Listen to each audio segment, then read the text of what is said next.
BFM Business, 60 minutes business, l'invité. L'invité aujourd'hui, c'est une Green Tech. Bonjour Nicolas Sordet. Bonjour à tous. Vous êtes cofondateur, directeur général d'Afiren. Alors on va rappeler ce que c'est qu'Afiren. Vous avez déjà 10 ans, votre projet a 10 ans, et vous avez créé cette entreprise pour réduire l'utilisation des dérivés pétroliers dans la chaîne de production des industriels. Expliquez-nous. En fait, l'idée de la technologie, c'est de convertir tout ce qui était déchets, on va dire agricoles, en molécules qui sont faites aujourd'hui à base de pétrole, et donc d'apporter une solution verte à quelque chose qui est aujourd'hui d'origine fossile. Donc c'est ça l'origine et l'idée de base.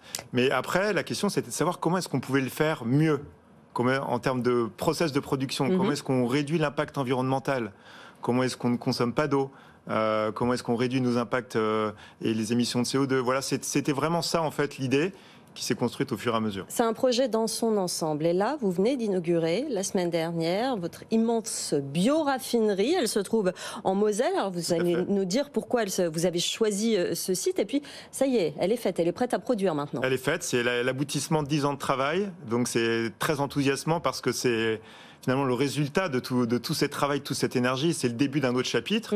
Et pourquoi là-bas? Parce qu'on est proche on avait besoin d'un site industriel. On a été aidé par Total aussi, Total Énergie, pour nous installer sur ce site-là. Et on est au cœur de la production de la biomasse. C'est les résidus de la betterave à sucre qu'on va utiliser pour cette usine. Et aussi de nos clients, on est au cœur de l'Europe finalement. Oui, parce que effectivement, vous utilisez en matière première cette betterave sucrière. Vous seriez ailleurs, vous pourriez utiliser une autre matière première. C'est l'avantage de notre technologie, de notre approche de fermentation, puisqu'on commence on le voit derrière nous, avec des grosses cuves et de la fermentation. Et ça nous permet de pouvoir aller à l'étranger, trouver d'autres types de matières premières, d'être moins dépendants, nous adapter à d'autres matières premières agricoles. Et du coup, c'est intéressant parce que ça permet de faire le lien entre une ressource agricole et c'est pas une récolte. On parle de résidus. Oui. Et comment est-ce qu'on peut convertir ces résidus en quelque chose de positif, en ingrédients qui viennent de la chimie? Un ingrédient qui va ensuite entrer dans la composition de quel type de produit? Alors, c'est des produits de tous les jours. C'est des produits dans l'alimentaire, par exemple des conservateurs, c'est des arômes, c'est dans la nourriture animale pour remplacer les antibiotiques, mais c'est aussi en cosmétique, c'est dans des lubrifiants pour les moteurs, c'est dans la pharmacie, c'est partout. En fait, c'est la chimie. C'est la chimie, mais faite autrement, faite à base de ressources, de résidus, de coproduits de l'industrie et de l'agriculture. Et qui nous montre bien qu'il y a des matériaux pétrosourcés partout. Jean-Marc. Oui, alors ces résidus, ils devenaient quoi avant que vous les utilisiez? Souvent, ils étaient utilisés en nourriture animale ou pour faire de l'éthanol. Voilà, là, on va en prendre une toute petite partie, pour aller faire cette chimie verte, finalement. L'Europe est forte en termes de chimie, mais elle a besoin aussi d'être capable de se préparer à cette transformation et à l'impact climatique qu'on est en train de vivre. Et alors, on parle beaucoup de réindustrialisation. Est-ce que les pouvoirs publics vous ont aidé? Est-ce que vous avez eu droit à un ministre pour voir votre inauguration? C'est le grand truc, là. Il y a le ministre qui vient, le préfet. Vous avez eu droit à ça? Alors, on a eu le droit, pas à un ministre, mais au président de la région. On a eu des ministres qui sont venus. Effectivement, en fait, c'est promouvoir l'industrie en France. On a un savoir-faire à maintenir, à garder. Et par la venue des ministres, est-ce que vous avez eu des fonds? Est-ce que vous avez... Et on a été aidé financièrement, à la fois par les autorités localement, aussi par l'Europe. On avait gagné une subvention d'un peu plus de 20 millions d'euros pour financer cette usine. Donc ça montre, en fait, on est dans ce modèle de bioéconomie pour se préparer à la croissance de demain. Comment est-ce qu'on peut faire mieux avec finalement des ressources qui sont limitées? C'est ça le sujet. Mais alors justement, quelle place, quelle part ces ingrédients, ces matières biosourcées vont-elles prendre dans l'économie de demain? On parle de quelle ampleur? Alors, nos marchés, c'est 13 milliards de dollars au niveau mondial. Donc l'idée, c'est de se développer. C'était l'objet de notre introduction en bourse l'année dernière pour être capable de construire des usines localement. Je pense que le mode de la mondialisation totale a peut-être changé un petit peu. Et maintenant, on a besoin de construire des usines plus proches des consommateurs, un peu plus petites.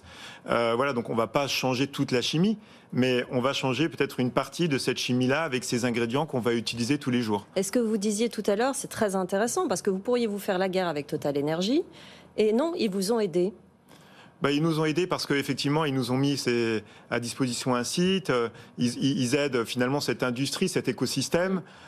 on ne fait pas de l'énergie, on fait des ingrédients, mais malgré tout, on essaye de transformer cette matière première et de réduire les émissions de CO2. Total Energy fait aussi, je pense, je ne suis pas l'avocat de Total Energy, mais ils font beaucoup d'efforts aussi pour essayer d'évoluer vers une énergie plus propre. Ça les aide aussi, effectivement, dans leur processus, dans leur transition. Je pense. Et puis, la question vraiment pour demain, c'est comment est-ce qu'on crée de la croissance alors que les ressources sont de plus en plus limitées ? Comment est-ce qu'on optimise ces ressources-là avec un réchauffement climatique en cours ? Donc, comment est-ce qu'on fait quelque chose de plus bas carbone et de plus optimisé. Et pour vous, quel est l'avenir ? La prochaine usine, c'est dans 10 ans ou est-ce que vous allez en ouvrir plusieurs ? Alors là, on essaye de se calmer parce qu'on a envie d'avancer assez vite. Donc cette usine, on est en train de la démarrer. On a des discussions pour préparer l'usine 2 à la fois en Asie et aux États-Unis. Je pense que ça, c'est l'objectif, c'est d'aller assez vite vers 3 usines et ensuite d'être capable de développer notre modèle et de devenir un acteur de la chimie verte. Et aux États-Unis, par exemple, votre objectif, c'est d'ouvrir la prochaine usine. À quelle échéance ? À quel délai ? Voilà, on espère pouvoir faire une annonce peut-être d'ici la fin de l'année. En tout cas, d'ici 2-3 ans, d'être capable d'avoir une deuxième usine en production. Et la matière première aux États-Unis, ce serait quoi ? Je vous disais, on est en train de discuter, on optimise, on pense, on réfléchit au meilleur impact à la fois économique, parce qu'on a besoin d'être rentable, mais aussi environnemental. Donc on parle aussi de l'énergie, de la matière première. Donc je ne peux pas le dire aujourd'hui, mais on a les choix entre plusieurs types de matières premières. Et on met au cœur de notre réflexion vraiment les émissions de CO2 et l'impact environnemental. Ça, c'est clé pour notre développement. C'est ce qui fait notre spécificité d'une chimie finalement plus durable. Sans parler de l'impact sur l'emploi dans les régions. Vous avez embauché combien de personnes ? C'est une 160 emplois directs plus 200 emplois indirects.